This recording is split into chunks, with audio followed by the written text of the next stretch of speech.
a young resident of Alaska disappeared in broad daylight while waiting for her friend in front of a store.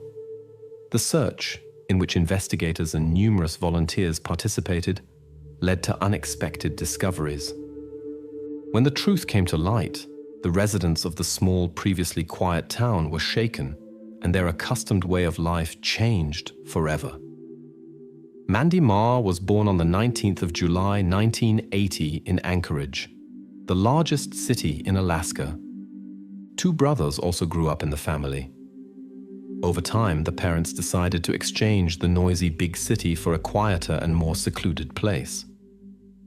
Their choice fell on the tiny town of Taslina, which lies several hundred kilometers from Anchorage. This place, lost in the endless expanses of Alaska, counted fewer than 300 inhabitants. Mandy's parents believed that it would be much safer to raise children here, so the whole family moved to Taslina. The father found work at the new location, and the children began attending school in the nearest city. The family often undertook trips into nature for hiking and fishing. Mandy quickly fell in love with this area. She easily found a connection with the locals and often went for walks with them, enjoying the picturesque surroundings.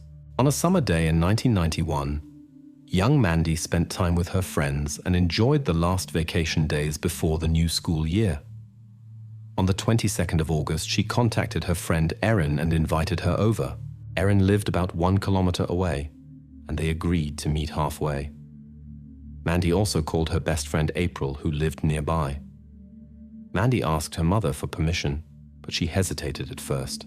The reason for this was that Taslin lay near the wilderness and wild animals, including large predators, were frequently sighted in the town. The inhabitants had already become accustomed to the fact that these creatures could appear in the streets even during the day. Therefore, everyone was always on guard. Ultimately, the mother agreed to let Mandy go since she only had to travel a short distance alone, meet with her friends, and return. Mandy left the house and made her way to April. After that, the girls planned to go together to Erin and return again. The mother watched Mandy from the window until she disappeared around the corner. April and Mandy, two young friends, spent time together happily. During their walk, April accidentally stumbled and injured her knee. She went into the nearest store to treat the scrape, leaving Mandy waiting outside. However, when April returned, she no longer found her friend at the location. Assuming Mandy might have met with their mutual acquaintance Erin, April made her way there. When she met Erin, she learned that she too had not seen Mandy. At first, the girls thought their friend had played a prank and hidden somewhere nearby. They searched the area, but Mandy was nowhere to be seen. Worried, April and Erin decided to check Mandy's home, hoping she had returned there for some reason. But she was not to be found there either.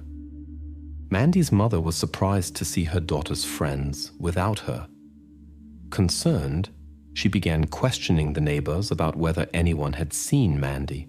The townspeople, familiar with the dangers of the local nature, quickly organized a search action. Dozens of people combed through the nearby forests and riverbank, hoping to find traces of Mandy. Mandy's parents initially thought she might have accidentally turned onto a forest path and gotten lost. Although she knew the area quite well, she was still very young. The presence of wild animals only intensified the concern. After 2 hours of unsuccessful searching, the father decided to involve the police. At this point, the whole town knew about Mandy's disappearance, and most residents set out to search the surroundings. After the official report, the law enforcement officers joined the ground search, and aviation was deployed. The investigators divided the locals into groups and sent them out to check specific areas. Later, dog handlers with tracking dogs were added. Using scent, they could trace Mandy's path from the house to the place where her friend had last seen her. After that, the trail was lost. With each hour, the investigators' doubts about the theory that Mandy had gotten lost in the forest or fallen victim to a wild animal grew.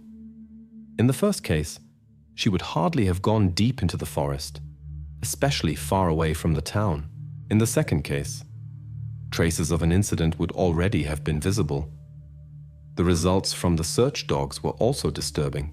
If Mandy had simply gotten lost, they would have been able to follow her trail further than to the street from which she had disappeared. But the fact that the trail broke off in the middle of the street pointed to a concerning circumstance. Something like this could happen if Mandy had gotten into someone's car. Gradually, the law enforcement officers began to consider the possibility of external interference. Meanwhile, even the young residents of the town joined the search. They all knew Mandy and wanted to help. The young people decided to distribute information sheets about her disappearance. Some of these flyers were printouts with a black and white photo, next to which special characteristics were noted by hand. Thus, several days passed. The townspeople and police continued the search, but thought increasingly often about the possibility that Mandy might have disappeared involuntarily. For the small, closely connected community, this thought was frightening. With fewer than 300 inhabitants, not only did everyone know each other by sight, but they were like one big family. Far away from the big cities, they often had to help their neighbors in various situations, so that everyone could count on the support of others. Mandy's father did not lose faith in a happy return of his daughter. He decorated her room with balloons in the hope that she would return soon. When a little more than a week had passed since Mandy's disappearance, the investigators began thinking about stopping the search operation. During this time, they had not succeeded in finding an essential trace, but the locals had no intention of giving up. They declared their intention to continue the search regardless of the law enforcement agency's decision. The townspeople decided to expand the search area to 5 kilometers around the locality and to examine this entire area again. This time, private pilots of small aircraft joined the search, inspecting the area from the air. 10 days after her disappearance, what everyone had feared happened. One of the search groups discovered Mandy in a ravine between trees, only 1.5 kilometers from her home. The police officers immediately recognized that they were dealing with a serious incident, and the assessment of the medical experts confirmed this. They determined that Mandy was hit at close range by shots from a small caliber weapon. There were also signs that she had been treated very badly. However, the experts could not find any traces that indicated the identity of the perpetrator.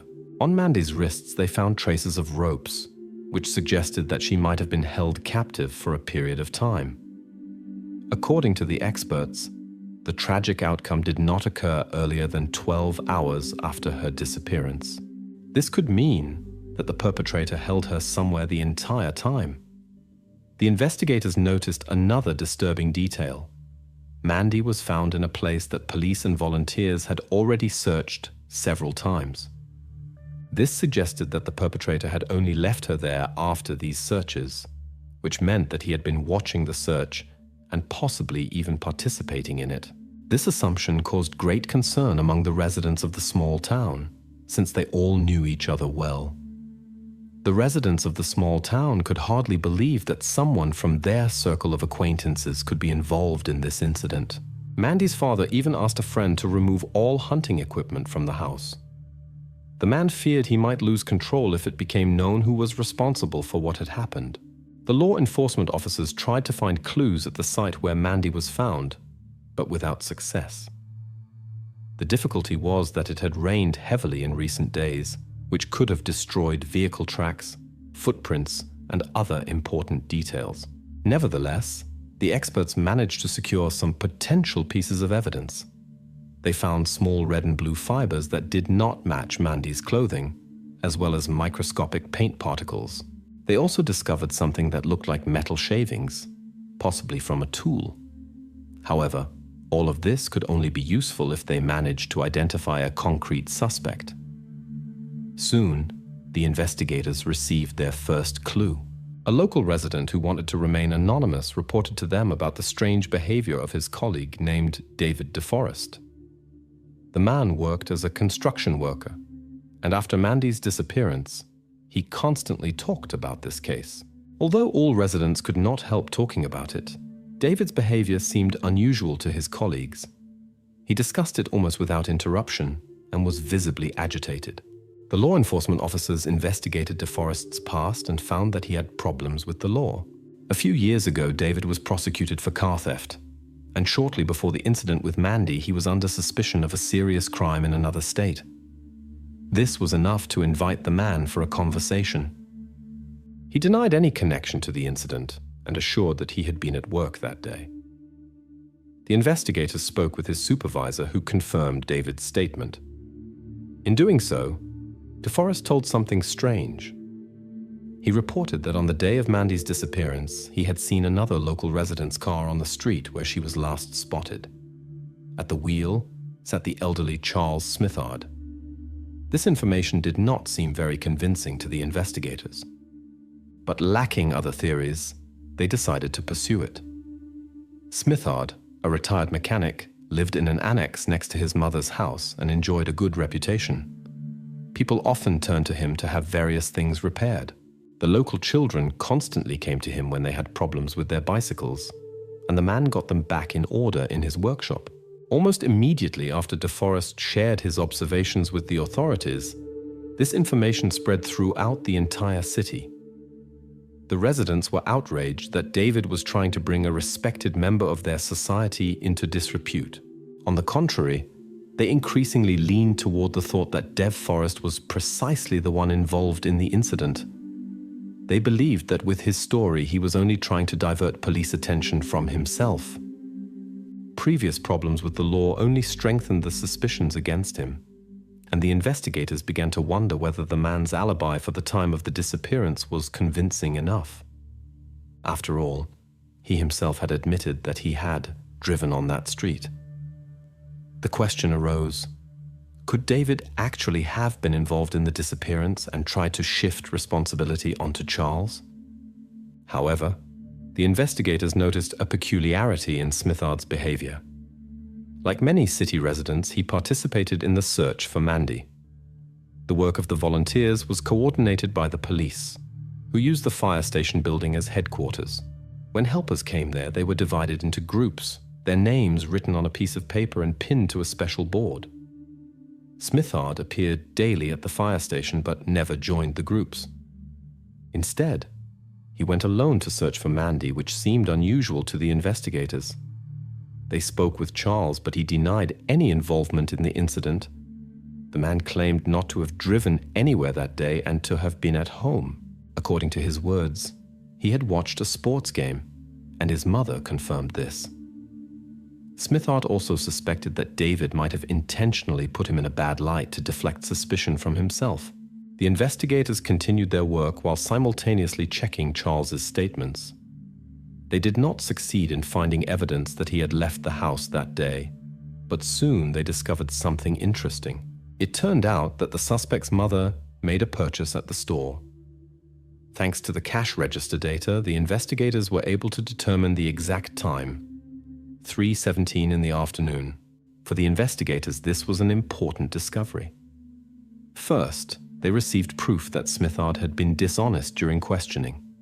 The man had claimed that his mother had been at home with him all day, but this turned out to be untrue. Second, the time of her purchase coincided with the moment when Mandy disappeared. Thus, the man had no proof of his whereabouts for 2 hours, during which he could theoretically have committed a reprehensible act and returned home. This information spread quickly in the small town, and this time the residents were no longer so convinced of Charles' innocence. On the contrary, the investigators now had even more reasons to doubt his statements. 2 families turned to the law enforcement authorities whose daughters shared interesting information. The young women told that Smithard had stopped them on the street a few weeks before the incident with Mandy and offered them a ride. Since the town was tiny and any distance could be covered on foot in a few minutes, the young women declined. After hearing these stories, the investigators directed their attention to a disturbing detail. Both young women resembled Mandy physically, but that was not all yet. Another witness shared interesting information with the police. After Mandy was found, Smithard was talking with other city residents on the street. At one moment, a police helicopter flew over them, and Charles suddenly claimed that they were searching for Mandy's belongings. The problem was that the police kept this information strictly secret. In fact, Mandy was missing some personal items, but the investigators had decided not to tell anyone about it. This approach is used in case someone involved in the incident accidentally reveals details that only a direct participant could know. This information was sufficient for the law enforcement officers to obtain permission to search Smithard's vehicle and apartment. They took many of his belongings from there to examine them in the laboratory. First, the specialists set about examining the tiny paint particles that were found on Mandy's clothing. After careful analysis, they found the same paint traces on objects from Smithard's workshop. The experts even found out that similar paint is used for coating bicycles, and Charles was known to often be busy repairing bicycles for the local youth. Then the investigators began examining the red and blue textile fibers that were found on Mandy's clothing. Using state-of-the-art equipment, they managed to determine the structure of this fabric and identify the manufacturer. It turned out that this company produced upholstery fabrics for car seats. When contacting the company representatives, they learned that their material was used in the same car model that Smithard owned. The specialists took fiber samples from there and found that they completely matched those found on Mandy's clothing. The experts also determined how worn the found fibers were. Again, the results matched completely. This suggested that the fibers had most likely gotten onto Mandy's clothing from Smithard's car. Subsequently, the specialists devoted themselves to the round metal particles that they had also discovered on Mandy's belongings. Their origin was quickly clarified. Such particles are created when cutting metal with special tools. As expected, they found similar particles in Smithard's vehicle, but the most important came at the end. In his car, they found some light hair that was sent for analysis. The results confirmed what everyone already suspected. The hair belonged to Mandy Lemmer.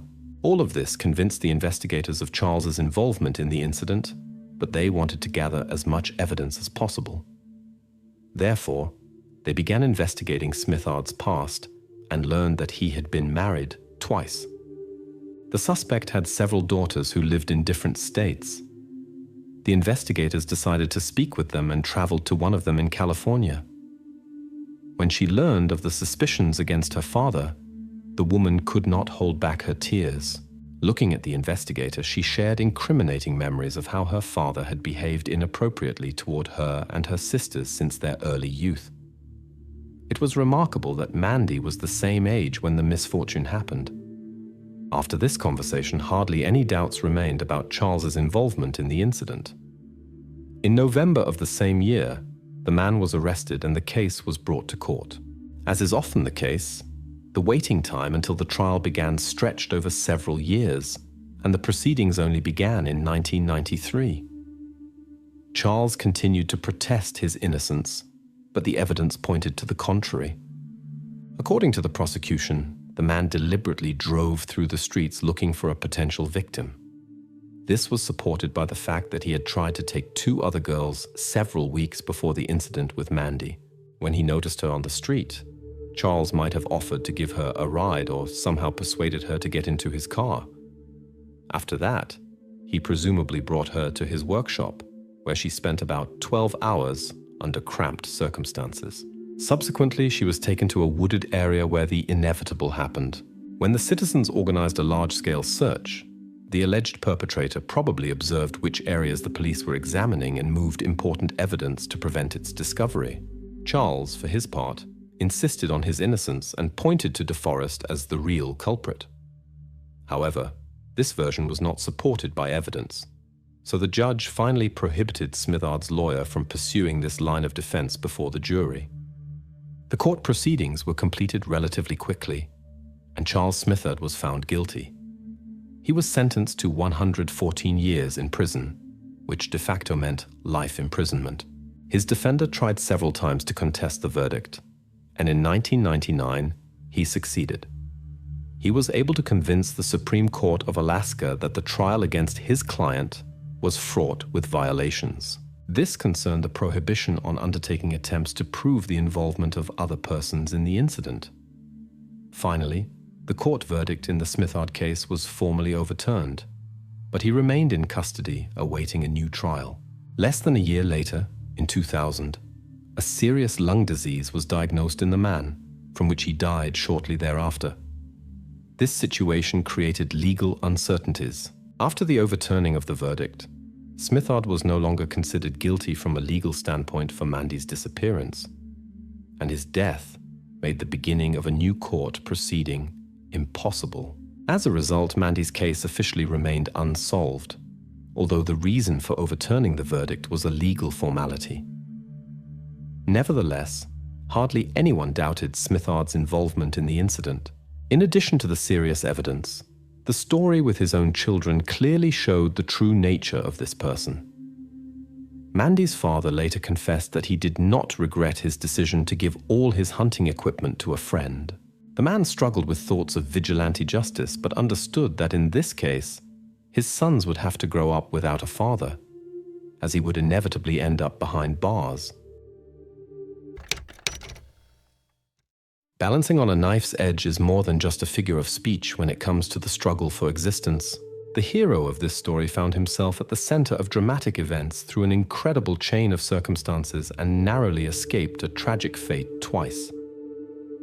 Unfortunately, his relatives had less luck in this confrontation with unpredictable destiny. Rolf Tieder's life began in Germany, from where he emigrated to the USA at the age of 11 together with his mother. His mother, who sought a new life after a failed marriage, soon remarried. Rolf grew up to be a quiet, diligent student. In college, fate brought him together with Kay Tidwell, a young woman who shared his life values and dreams of starting a family. The young people, both slightly over 20, quickly grew closer and found kindred souls in each other. Supported by their parents, they decided to travel together through the country, searching for the ideal place to live. Their path led them through Nevada, Utah, and other states until they decided to legalize their relationship. After the wedding, Rolf and Kay continued their search for a new home, now with an eye toward future offspring. In the year 1963, they settled in the small Texan town of Humble, with about 10,000 inhabitants. Educated, loving, and deeply religious, they quickly gained the respect of the local community. However, the dream of having their own children remained unattainable for a long time due to certain difficulties. The couple found a solution in adoption. First, Lena came into the family, and 3 years later, the boy Sean. Amazingly, Kay learned of her pregnancy shortly afterward, which she felt was a true miracle. The pregnancy proceeded so uneventfully that the expectant mother suspected nothing of her condition for a long time. Finally, a healthy girl named Tricia was born. The life of the Tiede family seemed to be the embodiment of the American dream. They had everything necessary for happiness: love, children, a cozy home, and the respect of their fellow human beings. Each day brought them joy and satisfaction that they were together. Rolf possessed an extraordinary commercial talent that had already shown itself during his student years. At the time of his children's birth, his income allowed his wife to devote herself to domestic tasks without having to worry about work. Thanks to his entrepreneurial spirit and diligence, Rolf founded a company in 1969 that quickly became part of Houston's trading network. The financial prosperity enabled the family to acquire a second small house in Oakley, Utah. In the 90s, Oakley was a tiny town with slightly more than 500 inhabitants, surrounded by majestic mountains. This place seemed ideal for a secluded vacation. The locals formed a close community into which the Tiede family seamlessly integrated. They came here regularly to enjoy the silence far from urban hustle and bustle. The choice of location was no coincidence. First, the beauty of the surrounding nature was captivating. The cottage was situated high in the mountains. Second, this area was known for its tranquility and surpassed all neighboring settlements in terms of peace. The seclusion was also attractive. It was about 4 kilometers to the nearest road. A picturesque river flowed beside the house, lined with trees on both banks. Despite the transportation difficulties, the family always spent all Christmas holidays here. This tradition was strictly maintained year after year. To reach the refuge, one had to leave the car in the parking lot by the road and switch to snowmobiles, the only way to quickly get so high into the mountains. Until December 1990, the couple's habits remained unchanged. They again planned a trip to their remote forest house for the Christmas holidays. The program also included a meeting with Kay's family, who lived nearby. On the 20th of December, Kay and her son Sean arrived in Oakley from Texas. Her sister Claudia picked them up by car to wait together for the remaining family members. Rolf and his daughters Lena and Tricia were to arrive the next evening. Usually, the husband finished final work before vacation, while his wife already went to her sister to prepare the trip into the mountains. In the parking lot where they normally switched to snowmobiles, the women noticed a strange young man. Despite the cold, he was lightly dressed and behaved unusually. The protagonist called out to him and offered help, but the young man only quickened his pace and disappeared. They decided to attach no importance to this and set off for the cabin. Toward evening, they reached their destination. After dinner, Claudia stayed overnight. In the morning, she told her sister that she had heard noises from outside during the night and had even seen a silhouette at the window. An inspection of the grounds revealed nothing. Possibly the unknown person had used their paths to remain undetected.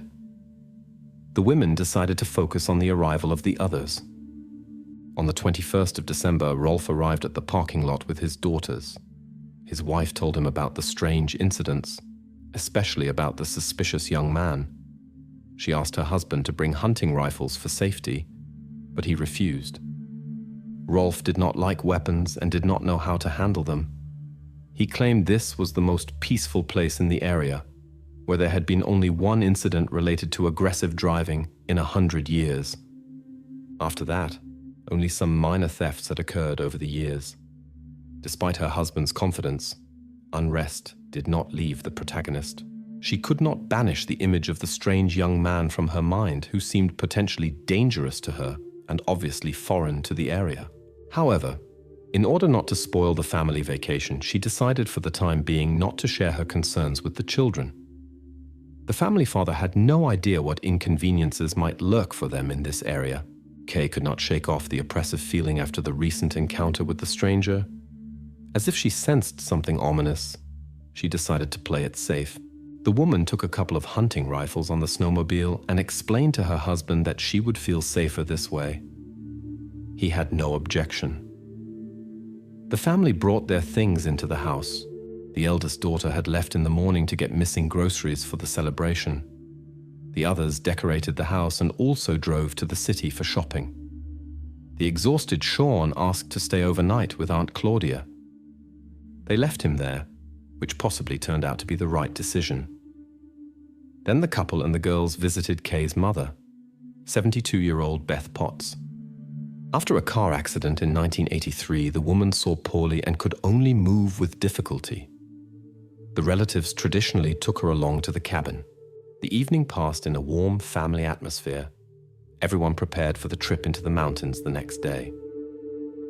On the 22nd of December, around noon, the Tieds set off for the city, despite heavy frost. Then they separated again. Rolf and Tricia were to return later, while Kay drove into the mountains immediately with Lena and Beth. The groups had a gap of about 2 hours between them. Arriving first, Kay and Lena wanted to set the table. By the garage, Lena noticed a silhouette in the master bedroom. Assuming it was cousin David, who was supposed to visit them, she paid no attention to it.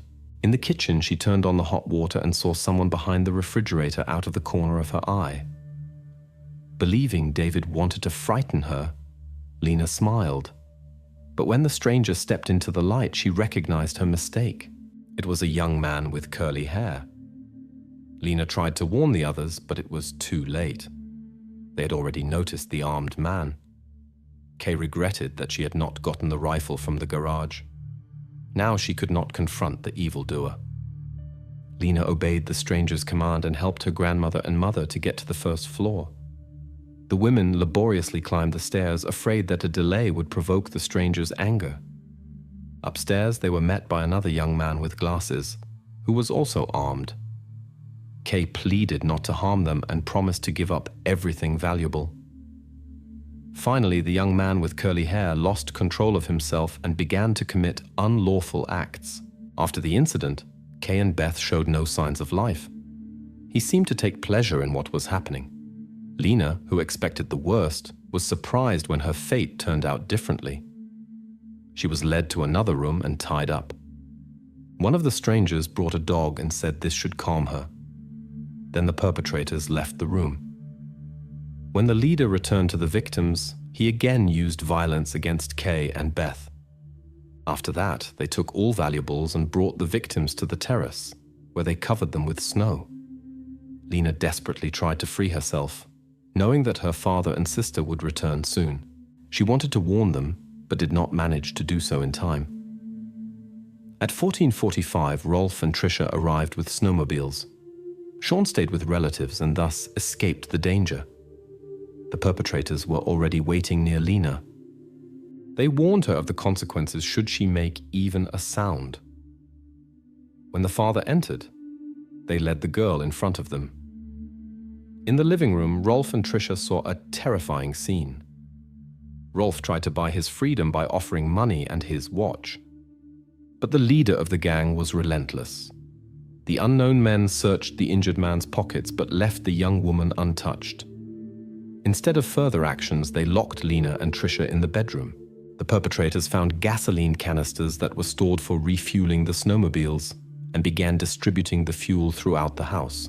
It turned out that they had left many traces while waiting for the house residents, as they enjoyed themselves carelessly. They unpacked all the family's gifts and filmed what was happening with a camera they found. The perpetrators ate the festive food and amused themselves, obviously with the plan to destroy all evidence. After they had doused the house with fuel, they returned to the injured Rolf. Then the perpetrators ordered the young women to load the stolen goods onto the snowmobiles in the garage, which had not been doused with gasoline. It was to be used for the escape. After setting the house on fire, the perpetrators drove away with the hostages who had to steer the snowmobiles. The sisters considered whether they could cause an accident but could not develop a plan. At this time, the young women's uncle, Randy, was driving nearby. He saw the two snowmobiles and waved friendly, not suspecting what was going on. Surprised by the lack of response from his otherwise so polite nieces, he continued to follow them. In the parking lot, the perpetrators transferred the young women into the Tied family car and hastily reloaded their loot. The hostages realized they were being taken to New York and recognized the seriousness of the situation. Lisa prayed silently for a happy outcome for herself and her sister. When Randy appeared again and waved once more, Lena and Tricia ignored him out of concern for his safety. The leader noticed the gesticulating man, reached for his weapon and asked Lena if she knew him. The girl denied it. Shortly after, a car with two girls drove out of the parking garage. Suddenly, a man on a snowmobile in a terrifying condition approached Randy. Despite the bitter cold, he wore neither outerwear nor shoes nor a protective helmet. His face looked terrible, swollen, with frozen dark traces. Randy recognized his relative Rolf with difficulty. After losing part of his family and learning of his daughter's disappearance, Rolf, driven by desperation and adrenaline, set off in pursuit of the perpetrators. Despite his terrible condition, he covered 4 kilometers. His vision was failing, but the familiar road helped him reach his destination. Randy, recognizing the critical nature of the situation, put Rolf in the car and raced toward the city. However, the hospital was too far away, and he feared not making it in time. Randy called the rescue services and requested a helicopter, also reporting the fire. At this time, the perpetrators were on their way to the ravine. Unexpectedly, they were spotted by a patrol car that turned around and took up pursuit. The perpetrators did not respond to the demand to stop, and a dangerous chase began. The speed sometimes reached 150 kilometers per hour, which posed an additional risk in the bad weather conditions. In an attempt to escape pursuit, the criminals broke through a police barrier. Several more patrol cars joined the chase. After half an hour, the perpetrators got stuck on an embankment when they tried to hide with an off-road vehicle in the forest. The women seized the moment, jumped out of the car, and ran hand in hand to the police officers. The perpetrators surrendered once their vehicle had suffered some damage. As a result, both were arrested without serious consequences for their health. The medical team arrived promptly by helicopter and evacuated Rolf. The doctors made every effort to save the man. Subsequently, he recovered and did not suffer from serious complications from the injuries sustained. While the paramedics took care of Rolf, the firefighters fought the blaze. They managed to contain the flames and prevent the complete destruction of the house. When the investigators arrived at the crime scene, they were shocked by the sight. Traces of what had happened were visible everywhere. Although the building was preserved, the property was severely damaged. Inside the room, there was a heavy smell. A video camera that had been used by the perpetrators was found at the crime scene. They filmed each other and their actions, showing extreme disrespect toward the victims. The perpetrators unpacked the Tiede family's gifts while making cynical jokes. All of this seemed extremely inhumane. Soon after, the suspects were arrested. They were 25-year-old Von Taylor and 21-year-old Edward Daly. Taylor, the leader with curly hair, had previously served a prison sentence for burglary and arson. His accomplice had committed less serious offenses. They met in a rehabilitation center where they had been sent before the end of their prison sentences. The program was supposed to help them start a new life without crime. Instead, they hatched a cruel plan. After their escape from the center, they reached Oakley by hitchhiking on the 14th of December, where Taylor's father owned a house. They spent about a week here and committed petty crimes.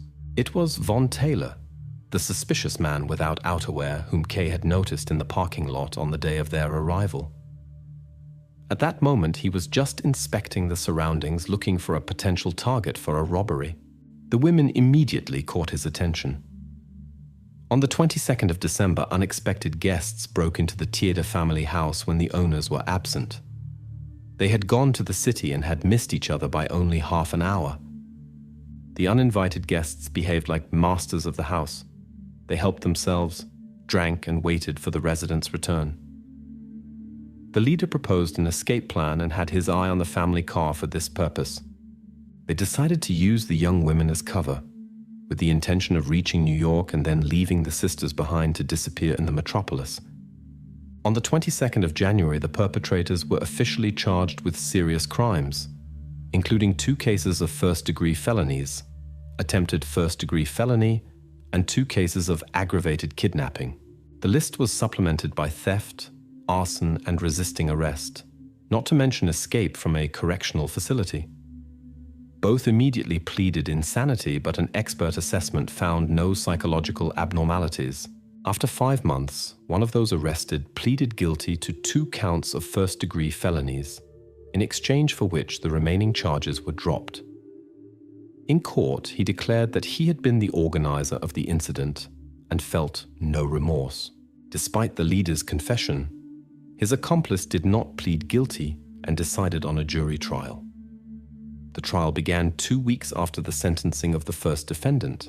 The accomplice showed remorse from the beginning and insisted on his innocence in the tragic events. According to his words, originally only a robbery was planned. He said he had not foreseen the development and had refused to use violence. The lawyer tried to soften the image of his client by convincing the jurors that he had come under an influence that he had randomly encountered during his detention. The defense had several trump cards in hand, including the statements of the Tiede family. Lena remembered, for example, how the defendant brought her a dog to calm her down. He also communicated with the young women during the escape attempt in the family car and tried to calm them, and it was he who told them to leave the car when it stopped. The court proceedings against Edward lasted several hours. In the end, the jurors came to the verdict that he was involved in a second-degree incident. This meant a long prison sentence with the possibility of early release. Subsequently, Tiede's relatives filed a lawsuit against the state administration and demanded compensation for what had happened to Kay and Beth. In their opinion, the authorities had not prevented the escape from the rehabilitation center, which led to tragic consequences. The claims had a basis. It turned out that Von Taylor had made contact with his acquaintance Scott Manley on the 22nd of December. Scott, alarmed by these plans, immediately turned to the police. However, the law enforcement agencies ignored the information, although they knew the suspected whereabouts of the fugitives. Unfortunately, the court rejected the Tida family's lawsuit, and no one was held accountable for the failure. In the year 2001, Lena received a message from Edward Daly asking for forgiveness. He wrote that his stay in the correctional facility had changed his views, and he had recognized his mistakes. Lena could not cope with her feelings for a long time as she read these lines. After a decade, she decided to respond and wrote that she forgave Edward. This helped her find inner peace. Edward Daly did not appeal the verdict. Given the severity of his actions, the probability of his release is extremely low. However, the leader of the group has already filed 4 appeals, citing various reasons, including alleged bias of the jurors due to their religiosity. All applications were rejected, but these actions allow him to delay the execution of the sentence. Rolf recovered completely from the incident and married 3 times. He restored the house where the family still gathers and remembers their loved ones. Lena and Tricia started their own families and became mothers of several children. In the year 2008, Rolf died due to a serious illness, surrounded by his relatives.